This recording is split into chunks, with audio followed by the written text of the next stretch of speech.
2024년이 이제 오늘 딱 절반 딱 이렇게 지나가는 그런 날이 됐습니다. 상반기 동안에 하나님께서 우리 교회에 또 우리 한 사람 한 사람에게 주신 은혜가 특별한 은혜가 있는 줄로 믿습니다. 여러분도 그러셨어요? 저도 상반기를 돌아보니까 정말 하나님께서 은혜를 주셨구나, 그런 마음이 커요. 우리 하반기에도 하나님께서 더 좋은 일, 또 회복을 넘어서 부흥으로 성령으로 충만한 교회가 되기를, 우리 서머나 모든 가족들이 그렇게 되기를 주님의 이름으로 축복합니다. 네, 오늘 6월 마지막 주에 제가 특송을 해서 노래를 한 곡 부르려고 그러다가 제 소리는 늘 듣는 거니까, 그래서 제가 영상으로 노래를 한 곡 들려줄 테니까 무슨 노래인지를 한번 보십시오. 뒤에 틀어주세요. 둘, 하, 둘, 하, 둘. 말하지 않아도 느낄 수 있어. 내 마음 내가 알아. 내가 알지. 아무것도 아냐. 웃어버리면 행복한 세상이야. 눈물은 뚝뚝 그만 내가 꼭 안아줄게. 들린 게 아니라 다른 거야. 다른 게 아니라 같은 거야. 괜한 걱정 따위 하지마. 기죽지마. 때로는 바보처럼 꿈꾸고 가끔은 바보처럼 사랑을 해. 외롭다고 생각하지만 넌 혼자가 아냐.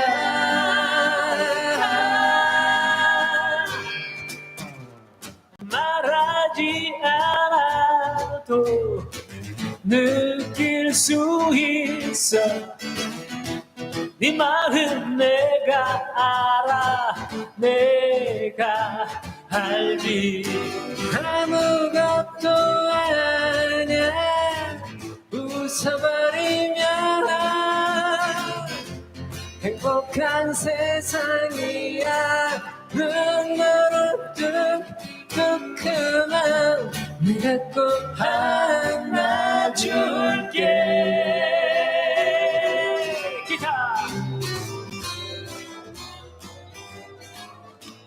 신나죠? 예?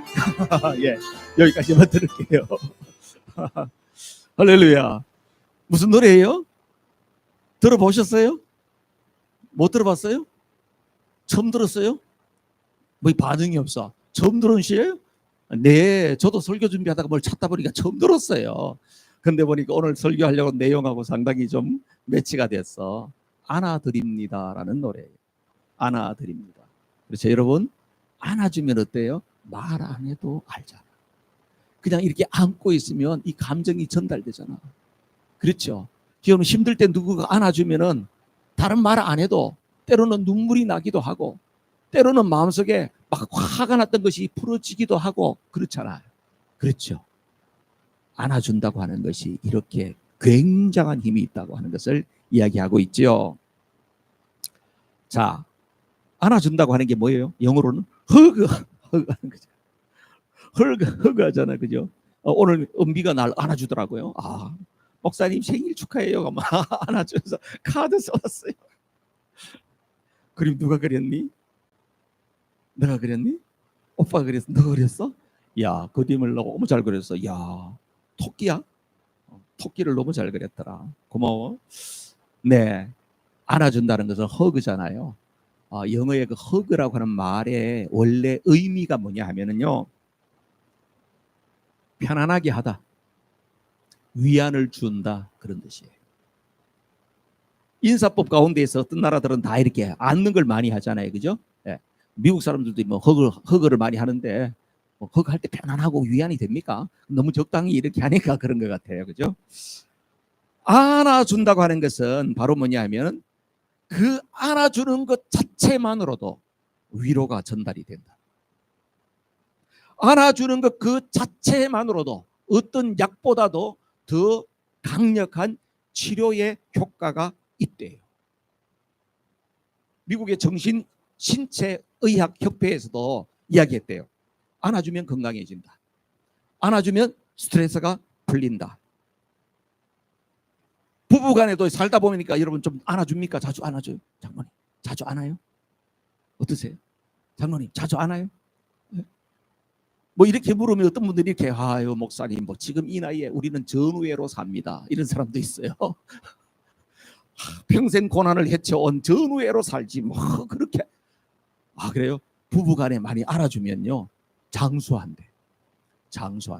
건강하게 오래 살 수 있대요. 그래서 많이 안아주는 게 좋답니다, 여러분. 여러분 사람들을 이렇게 안아주는 것만 해도 이게 얼마나 치료 효과가 일어나고 위로가 있는지 몰라요. 이제는 앞으로는 몰래 AI 로봇가 나와가지고 로봇가 여러분들을 안아주면 사람들이 안는 만큼 효과가 있을까요? 예? 있을까요?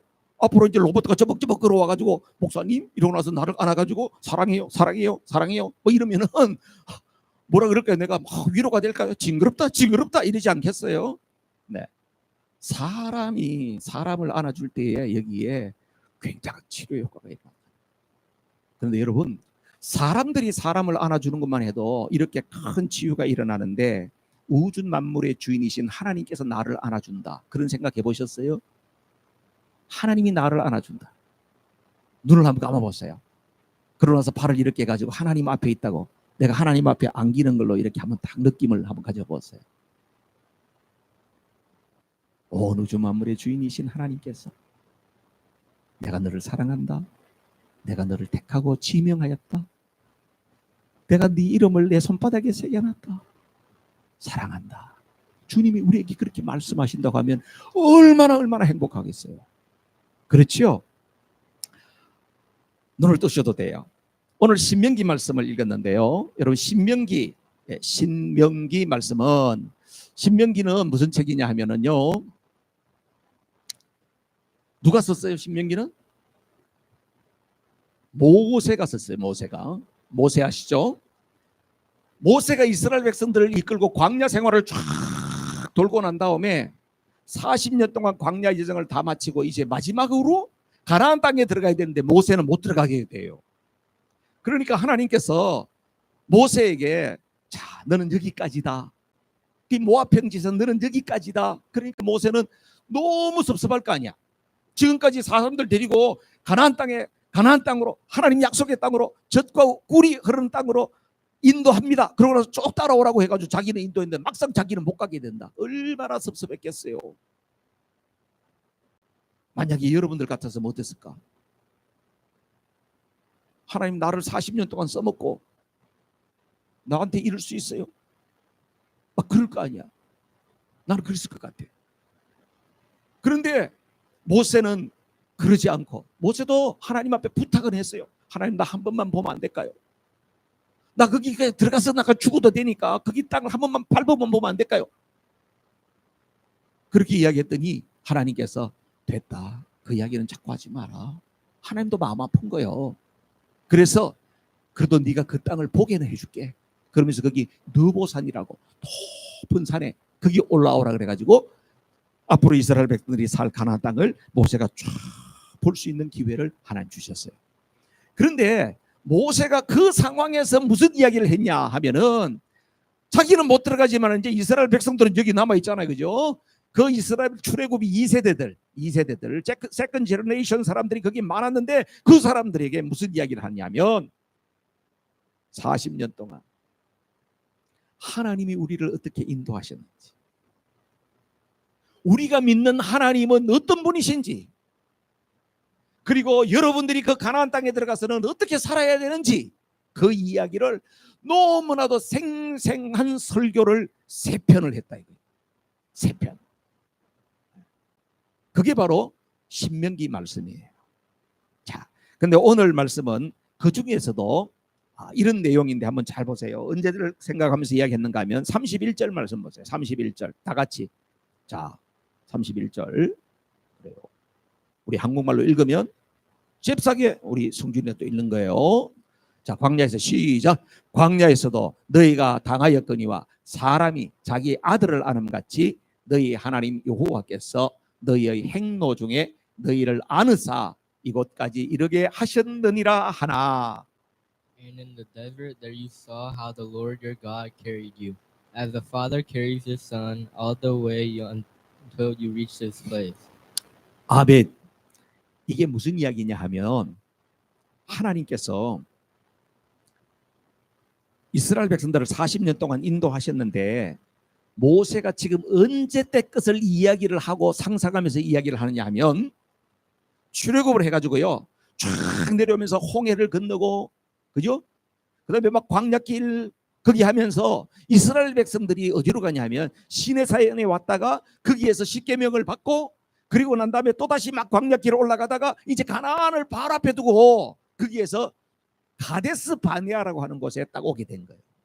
가데스 바네아 생각나세요? 맞나? 가데스 바네아. 가데스 바네아. 생각이 날까? 거기에 가면 무슨 일이 있었냐면 가데스 바네아에서 중요한 일이 있었어요. 12명의 정탐꾼을 12 spies 가나안 땅에 보냈어요. 이야기 들어봤지? 12 spies 그지? 그러니까 보냈어. 가나안 땅에 갔다 왔단 말이에요. 그때에 정탐하고 왔던 그 자리가 가데스 바네아라는 지역이에요. 거기 어디라고? 그린벨트가 아니고 엘리코시드가 아니고 가데스 바네아라는 곳이야. 거기에서 12명의 정탐꾼을 보냈다는 거예요. 그런데 12명의 정탐꾼이 갔다 와서 좋은 이야기 했어요? 나쁜 이야기 했어요? 12명의 정탐꾼 가서 좋은 이야기 했어요? 나쁜 이야기 했어요? 나쁜 이야기 했지. 안 좋은 이야기를 했어. 와, 우린 거기 못 가요. 거기 가보니까 사람이 너무나도 터프하게 생겼어요. 우리는 거기에 가니까 메뚜기처럼 너무나도 작아요. 그 사람들은 너무너무 무서워요. 우리는 그들하고 싸우면 100번 싸우면 100번 져요. 그러니까 거기 갔다 온 사람들이 그렇게 이야기를 하니까 안 갔다 왔던 사람들은 그 이야기를 들으니까 어떻게 돼 있어요? 마음이 무너지는 거예요. 큰일 났다 이거. 그래서 모세를 향해 가지고 모세한테 막 온갖 분노를 쏟아붓는 그런 상황이었어요. 그런 상황. 그런 상황에서 모세가 지금 무슨 이야기를 하느냐 하면 오늘 요 이야기를 한 거예요. 오늘 요 이야기를 한 거예요. 모세가. 하나님이 어땠냐는 거예요. 지난 시간 동안에 지난 1년 동안에 하나님께서 우리를 어떻게 인도하셨냐. 너희들이 도시락 싸가져서 밥 먹었냐? 너희들이 물통에 물을 갖고 와서 물을 마셨냐? 너희들이 이 땡볕에서 무슨 양산을 받쳐 쓰고 살아가지고 살았냐? 하나님께서 물이 없을 때에는 반석에서 물을 주시고 먹을 양식이 없을 때는 하늘 양식을 비같이 내려서 만나를 주시고 하나님께서는 낮에는 너무 더우니까 구름으로 우산을 만들어서 양산을 만들어서 그 더위 가운데도 견디게 하시고 밤에는 너무너무 추우니까 불기둥을 통해 가지고 하나님께서 따뜻한 난로처럼 보호해 주시고 지난 세월 동안을 돌아보라. 하나님께서 우리 백성을 돌봐주심이 오늘 뭐라고요? 아버지가 부모가 자기 아들을 아는 같이 하나님께서 우리를 인도해 주시지 않았느냐. 할렐루야. 모세는 지난 세월을 돌아보니까 하나님께서 정말 자기 자식을 안아서 키워주는 엄마 아빠처럼 그렇게 우리를 인도해 주시지 않았느냐. 그런데 너희들이 왜 그렇게 불평 원망을 하느냐는 거예요.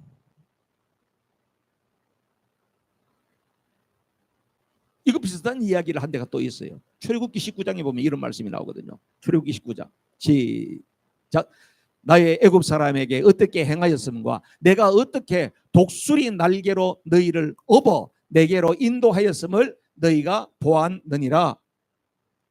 You yourselves have seen what I did to Egypt, and how I carried you on eagle's wings and brought you. myself. 오케이. 잘 읽었어요. 여러분, 하나님께서 이스라엘 백성들이 430년 동안 애굽에서 종살이를 하고 있는 그 상황 가운데서도 너희들이 무슨 독립군을 조직해서 독립이 됐느냐? 너희들이 무슨 전쟁을 잘해가지고 애굽을 쳐부수고 나왔느냐? 하나님이 어떻게 했다고요? 어떻게 했대요? 독수리 날개로 독수리가 새끼를 업어가지고 그냥 휙 날아서 나오듯이 그렇게 애굽에서 나오게 하지 않았느냐. 지금 무슨 이야기를 하고 있어요? 현실의 여러 가지 어려움을 보고 불평 원망하고 있는 백성들을 향하여서 모세는 하나님께서 우리를 돌보시고 하나님께서 우리와 함께 하셨던 그것을 너희들이 잊어버리면 안 된다는 거예요. 할렐루야. 여러분 어떠셨어요? 여러분은 지금까지 살아오시면서 숱한 어려움이 있었잖아요. 여러분들이 젊었을 때는 기운이 펄펄 할 때도 있었는데, 목사님 내가 여기 와서 너무너무 고생하다가 내가 짜부라들어가지고 너무나도 지금 요즘 많이 몸도 아프고 마음도 아프고 힘들어요. 그래, 인생살이가 힘들죠. 그렇지만 다시 돌아보니까 어떠세요? 하나님의 은혜로 내가 여기에 있구나. 하나님께서 내게 복을 주셔서 오늘 내가 이 자리에 있구나. 할렐루야.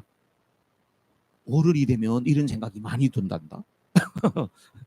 어릴 때는 아직까지도 불평한 게 막 이렇게 있고, 우리 집은 왜 이렇게 못 살아, 나는 왜 이런 걸 못해, 나는 왜 이렇게 생각하지만은 나이가 이렇게 좀 들잖아. 그러면 지나온 세월을 가만히 보면, 야, 하나님께서 은혜를 많이 주셨구나, 이런 생각이 많이 든단다.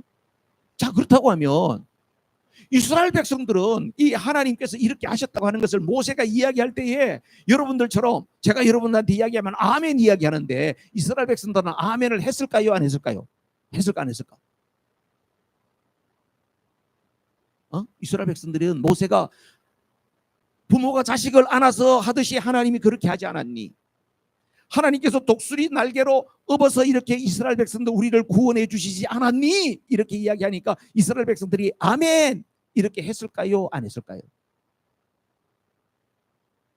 했을까 안 했을까? 잘 모르겠지. 성경에 보면 나온다. 32절 보세요. 32절 다 같이 시작. 이 일에 너희가 너희 하나님 여호와를 믿지 아니하였도다. In spite of this, you did not trust in the Lord your God. 그래. 아멘 했어 안 했어? 안 했지. 그렇지. 성경에 나오지. 야, 하나님이 이렇게 했다고 이야기를 했는데 그 사람들은 아멘 이렇게 해야 될 텐데, 그렇습니다 이렇게 해야 될 텐데, 노맨 못 믿어. 나는 못 믿어 이랬다는 거예요. 자, 그러면요 퀘스천 할게요. 여러분, 모세는 하나님께서 똑같은 광야의 길을 걸어오면서도 모세는 하나님께서 우리를 안았어. 하나님께서 우리가 그 종살이 할 때에 우리를 독수리 날개에 업어서 여기까지 오게 하셨습니다, 이렇게 생각을 하는데 이스라엘 백성들은 왜 그렇게 생각을 안 했을까요? 똑같은 길을 걸어왔어. 똑같은 걸 먹었어. 똑같은 환경 속에 있었어. 그런데 모세와 백성들은 왜 달랐을까? 이게 문제예요. 왜 달랐을까요? 성준이 아빠.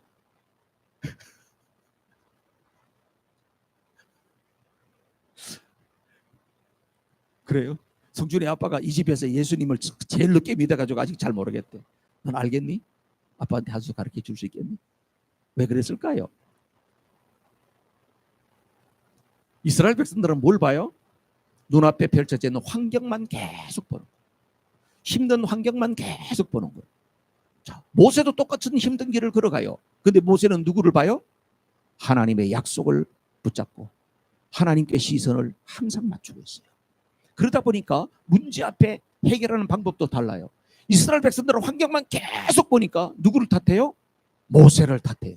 왜 우리가 멀쩡히 그냥 일은 좀 고되지만 밥은 얻어먹고 살 수 있었는데 우리를 불러내서 이 개고생을 시킵니까? 이 모세한테 자꾸 불평 원망을 늘어놔요. 누가? 이스라엘 백성들은. 그런데 모세는 어때요? 그런 어려움이 있을 때마다 어떻게 했을까요?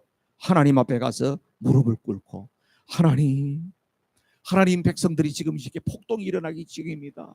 하나님, 문제가 있을 때 어떻게 했다고? 하나님 앞에 기도했다고 하는 거예요. 사랑하는 성도 여러분, 저도 여러분도 똑같은 환경이에요. 저와 여러분도 똑같이 우크라이나 전쟁 소식 듣고요, 태풍 소식 듣고 홍수 소식 듣고 우리에게도 어떤 일이 일어날지 몰라요. 그런데 하나님의 사람들이 살아가는 삶의 방식은 그 문제 앞에서 어디에? 하나님께 집중한다. 하나님이 주신 약속을 붙잡는다는 거예요. 이게 믿음의 사람과 불신의 사람의 차이다 하는 것입니다. 모세는 그럴 때마다 어떻게 했냐면 똑같이 힘든 길을 걸어가면서도 모세는 계속 누구를 불렀냐면 아버지를 찾았어. 성경에서 보니까 아버지를 제일 많이 부르는 사람이 누구냐? 모세예요. 하나님 아버지, 아버지, 아버지. 모세는 마지막에 죽기 전에도요, 저 신명기 32장 제일 뒤에 보면요, 이스라엘 백성들을 향해서 이렇게 해요. 하나님이 너희 아버지다.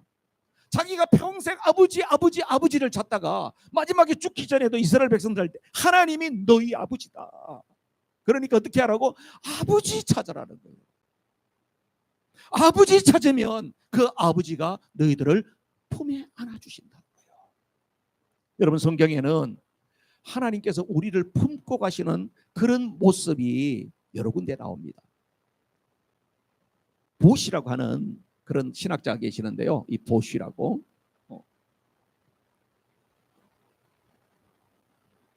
보시라고 하는 신학자가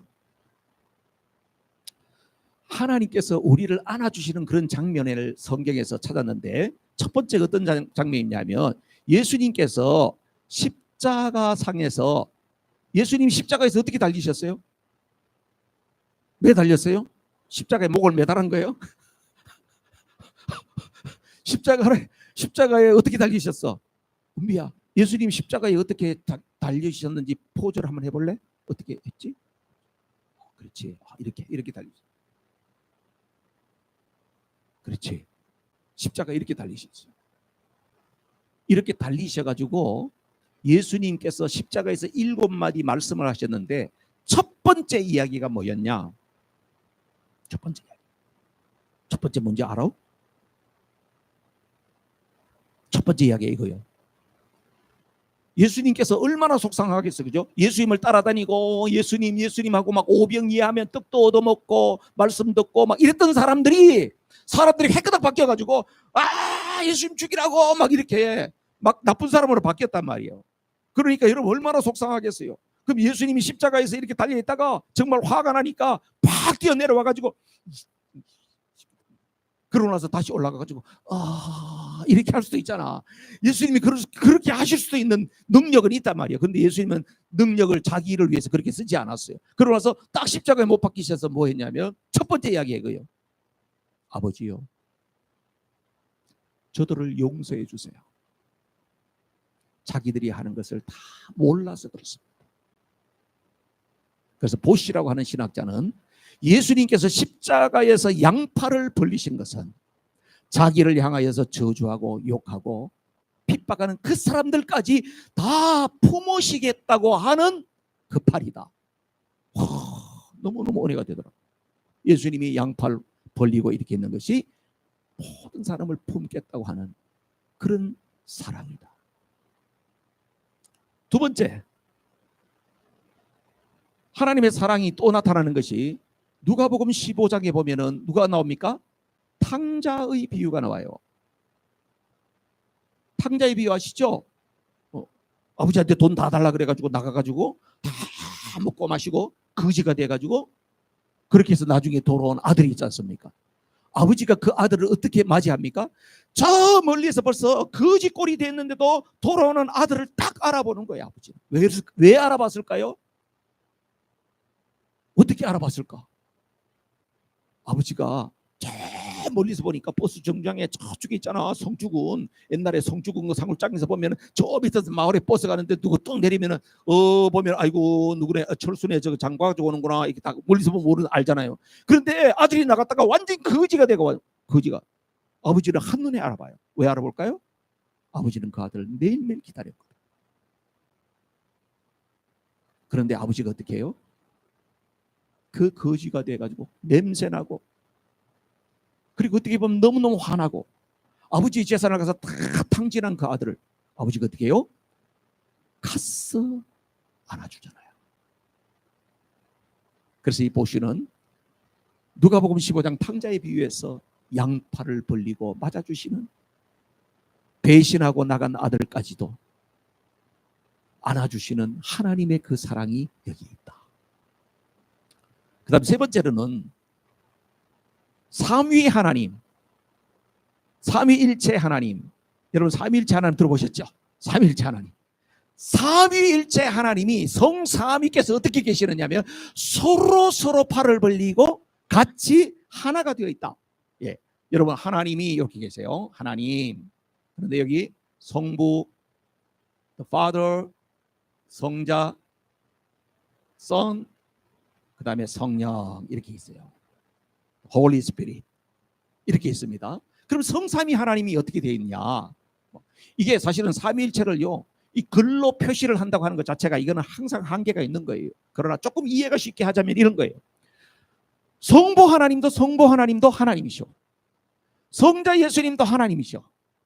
그런데 성령님도 하나님이셔. 여기 보면 하나님이다, 이게 이다, 이죠 이렇게 돼 있어요. 네, 이렇게 돼 있어요. 하나님이다 이렇게. 그런데 성부와 성자는 똑같다? 안 똑같다? is not. 똑같지는 않다. 여기도 성부와 성령이 똑같아? 똑같지는 않다. is not. 그리고 성자와 성령님도 똑같지는 않다. 성부, 성자, 성령이 각자의 포지션 역할을 따라서 역할을 하지만은 이분은 다 한 하나님이시다. 이게 삼위일체의 이야기인데 사실은 이렇게 해가지고 그림을 그려놓으면 또 누가 박은우 목사가 설교 시간에 이렇게 이야기를 하더라. 이렇게 해가지고 책 잡을 수 있는 이야기예요. 왜냐하면 이해하라고 하는 거예요. 자, 여러분 그림만 보세요. 그림만. 자, 하나님이에요. 하나님이신데 성부와 성자와 성령님이 어때요? 다 하나로 유니티. 다 어우러져 있잖아요. 그죠? 성삼위 하나님이 팔을 벌리고 하나인 것처럼 우리에게 뭘 이야기할까요? 너희도 하나가 되어야 된다는 거예요. 예수님께서도 마지막에 십자가를 지시기 전에요, 유월절 만찬을 다 드시고 난 다음에 요한복음 17장에 보면 위대한 기도를 하세요. 제자들을 향해서 마지막 축복 기도를 하세요. 그 기도가에 뭔 이야기가 나옵니까? 아버지여, 성부, 성자, 성령 우리가 하나인 것처럼 이 제자들도 하나가 되게 해 주세요. 할렐루야.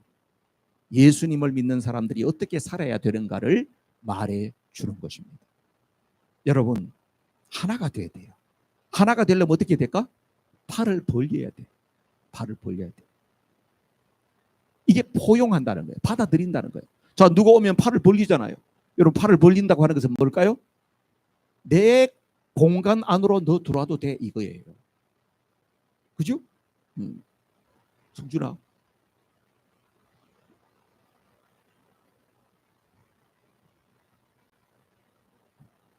안 와?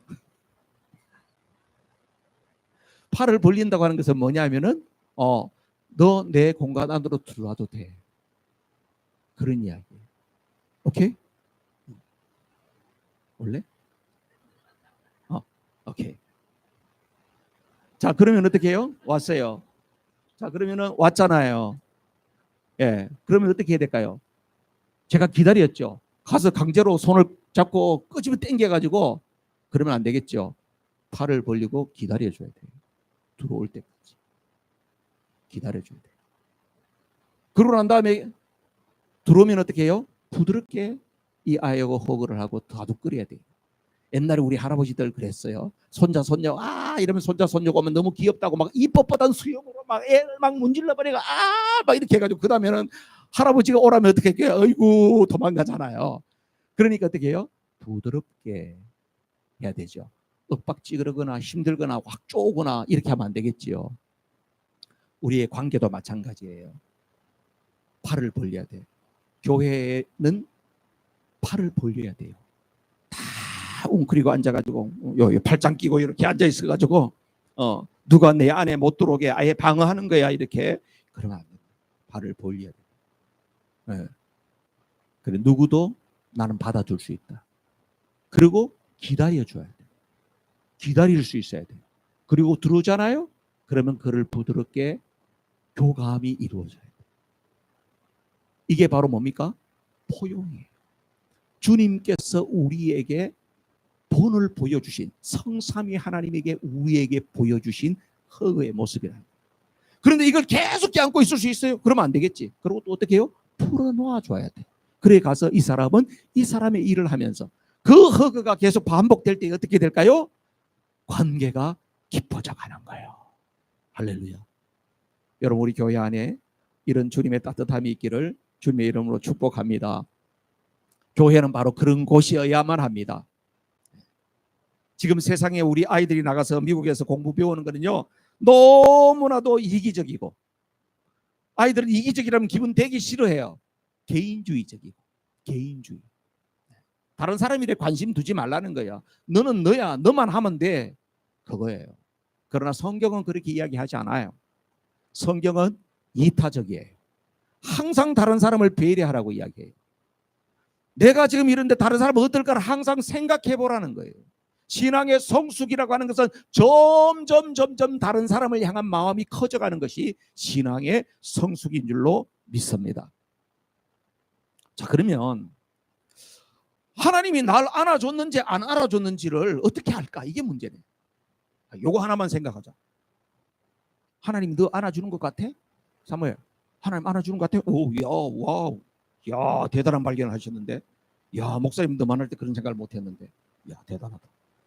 조하나, 하나님이 너를 이렇게 안아주는 것 같아? 정말 그런 느낌이 있어?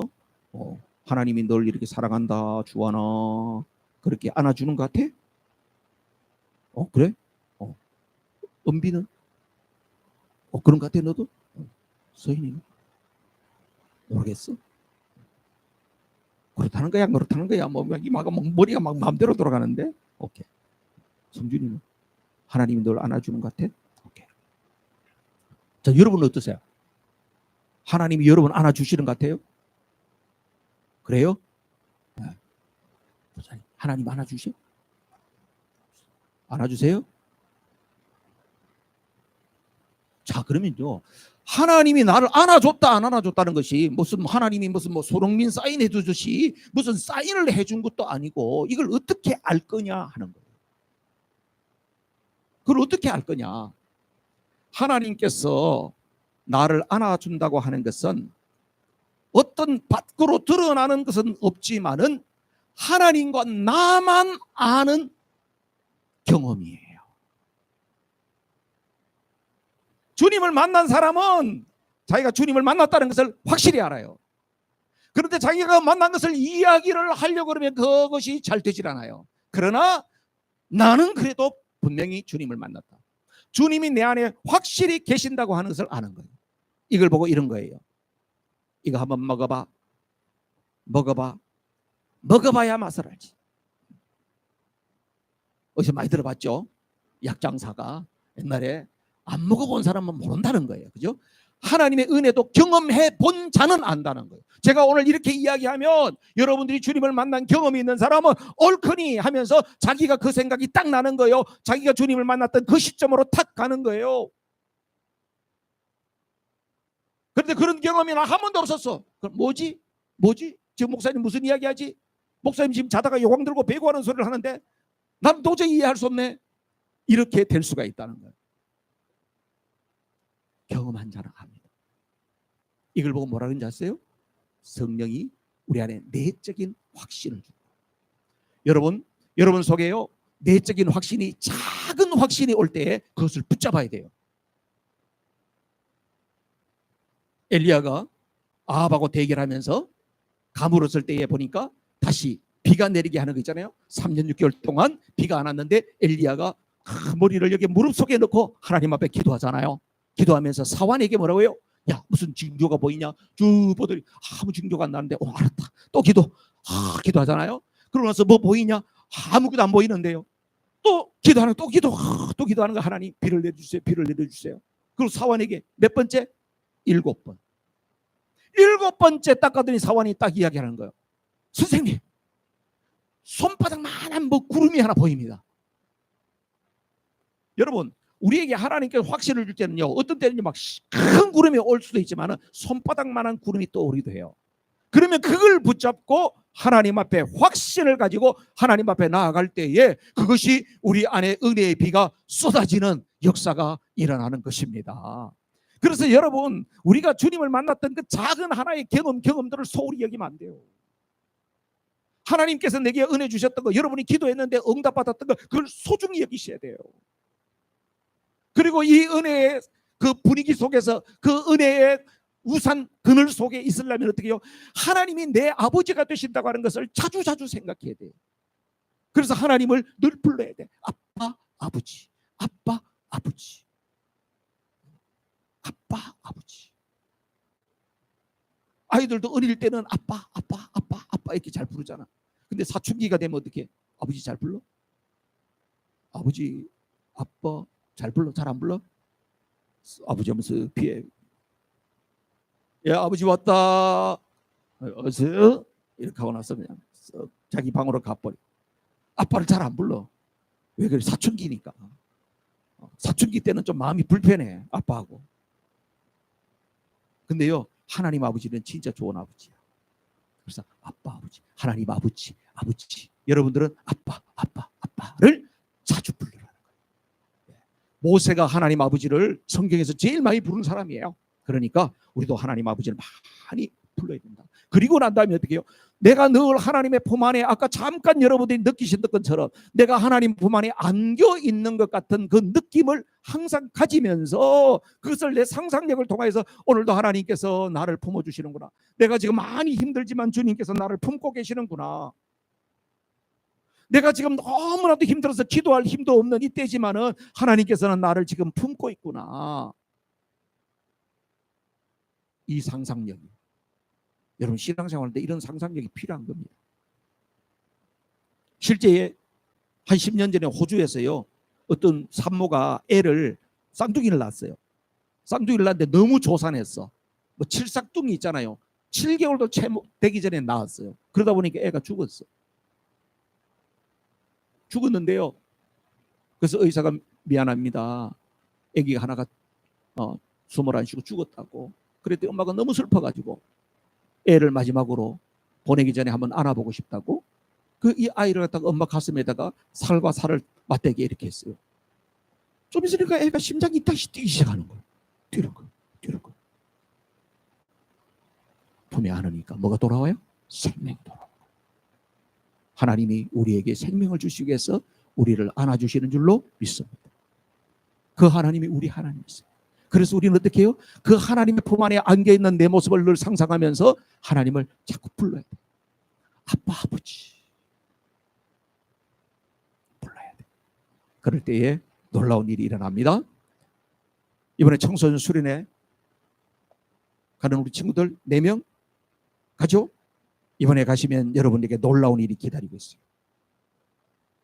하나님이 여러분을 안아주신다고 하는 것을 만날 수 있는 너무나도 좋은 찬스가 온 거예요. 오케이?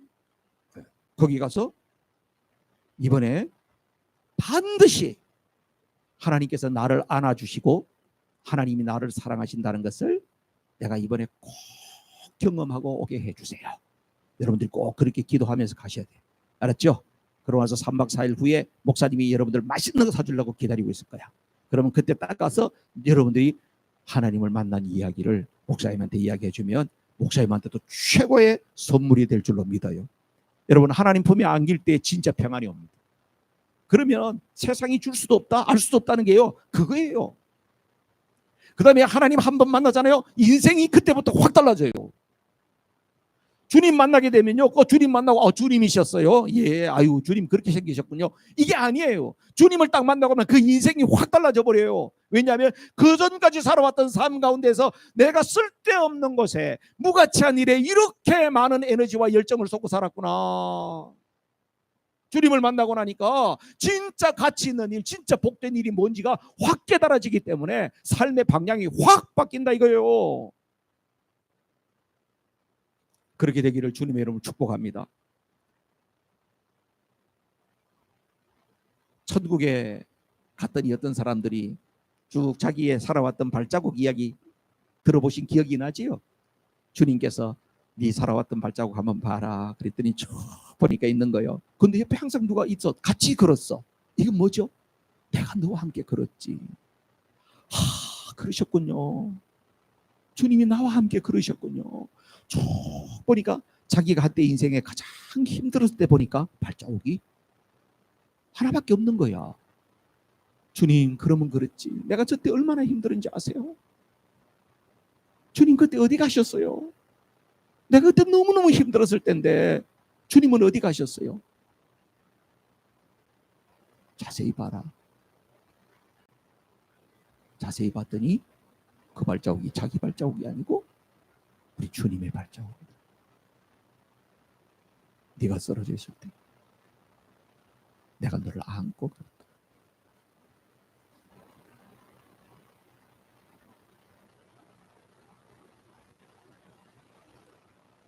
우리가 인생에 고비를 만나고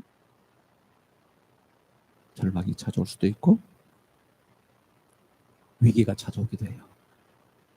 근데 우리 하나님 어떤 하나님이다? 우리를 안아주시는 하나님이시다. 그 하나님의 사랑 안에 거하는 저와 여러분 모두가 되기를 주님의 이름으로 축복합니다. 우리 합심해서 기도하십시다. 이 시간에 좋으신 하나님, 그 하나님의 품이 우리는 너무나도 따뜻하고 포근하고 행복합니다. 내 남은 인생에 절대로 그 품을 벗어나지 않도록 하나님 도와주세요. 또 주님께서 나를 그렇게 품어주신 것처럼 나도